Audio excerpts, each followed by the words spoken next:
Hi, Doug. Hi, Jahid. I have a question for you.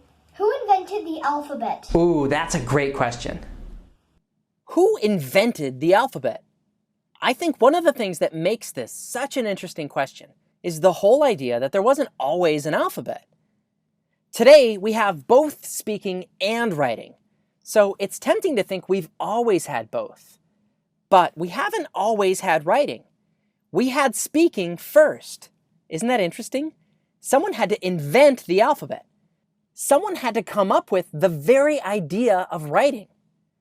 Stop and think about that for a second. How would your life be different if there were no such thing as writing? Now would be a good time to pause the video and discuss. Okay, you ready? Just imagine what life would have been like before we had any way to write. There would have been no text messages, for sure. No writing letters or notes to your friends. No books. And whoa, think about that. That would mean no way to learn or share from anyone who wasn't talking right next to you. Once writing was invented, it must have been mind-blowing for someone to see writing for the first time.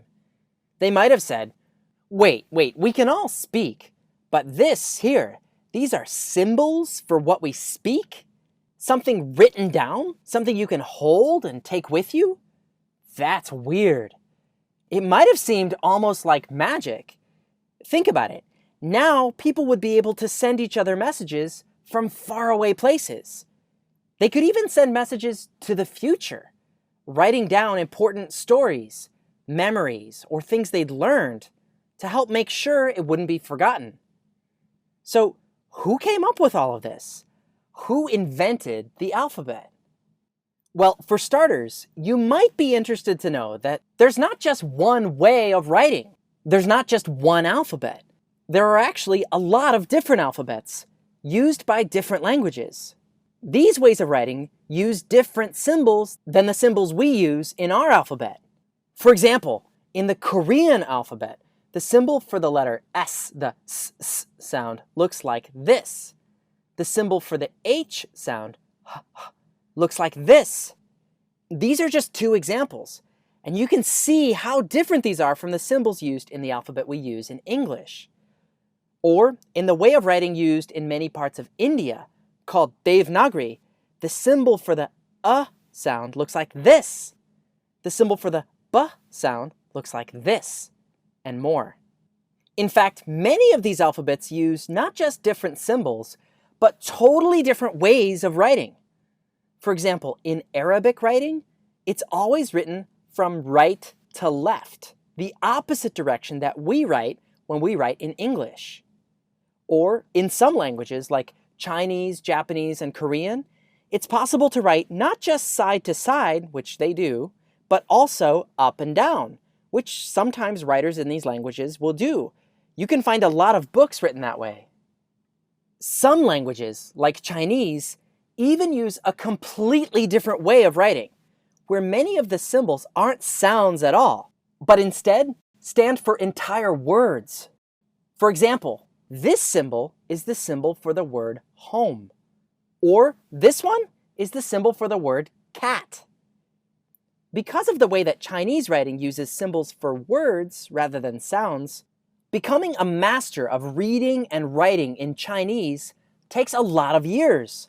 It's considered a great accomplishment. But what about the alphabet that we use in English?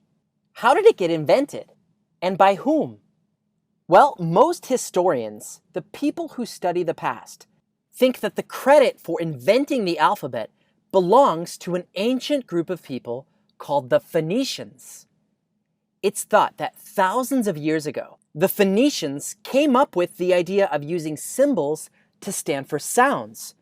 This symbol for the sound, this symbol for the b sound, and so on. Then, another group of people, the ancient Greeks, heard of this idea and borrowed it, making their own symbols, symbols that were similar but not exactly like the Phoenicians' ones. In fact, the names of the first two letters of the Greek alphabet reveal something interesting. The letter for the sound in the Greek alphabet is named alpha. The letter for the B sound in the Greek alphabet is named beta. Alpha, beta. You see why this way of writing started to be called an alphabet? But these letters of the Greek alphabet still look a little unfamiliar. They're not quite like the letters you're used to in English. There's one last piece to this story, and that's the ancient Romans. They took the Greek alphabet and made their own symbols, ones that looked more like this. Look familiar? This is the same alphabet that we use in English. Because these exact shapes of the letters we use were created by the ancient Romans, sometimes we call our alphabet the Roman alphabet. And English definitely isn't the only language to use the Roman alphabet. Lots of other languages use this same alphabet to stand for the sounds of their languages, including Spanish, German, French, and many more. So in summary, our alphabet that we use in English, the Roman alphabet, was inspired by the ancient Phoenicians, a group of people who invented the first alphabet thousands of years ago. But the letters of our alphabet are not the only way of writing. You can be on the lookout for some of the world's other alphabets and other ways of writing. That's all for this week's question. Thanks, Jahid, for asking it. Now, for the next episode, I reached into my question jar and picked out 3 questions sent in to us that I'm thinking about answering next. When this video is done playing, you'll get to vote on one. You can choose from: why are some rocks round and others sharp? What makes glue sticky? Or how is syrup made? So submit your vote when the video is over. I want to hear from all of you watching. There are mysteries all around us. Stay curious and see you next week.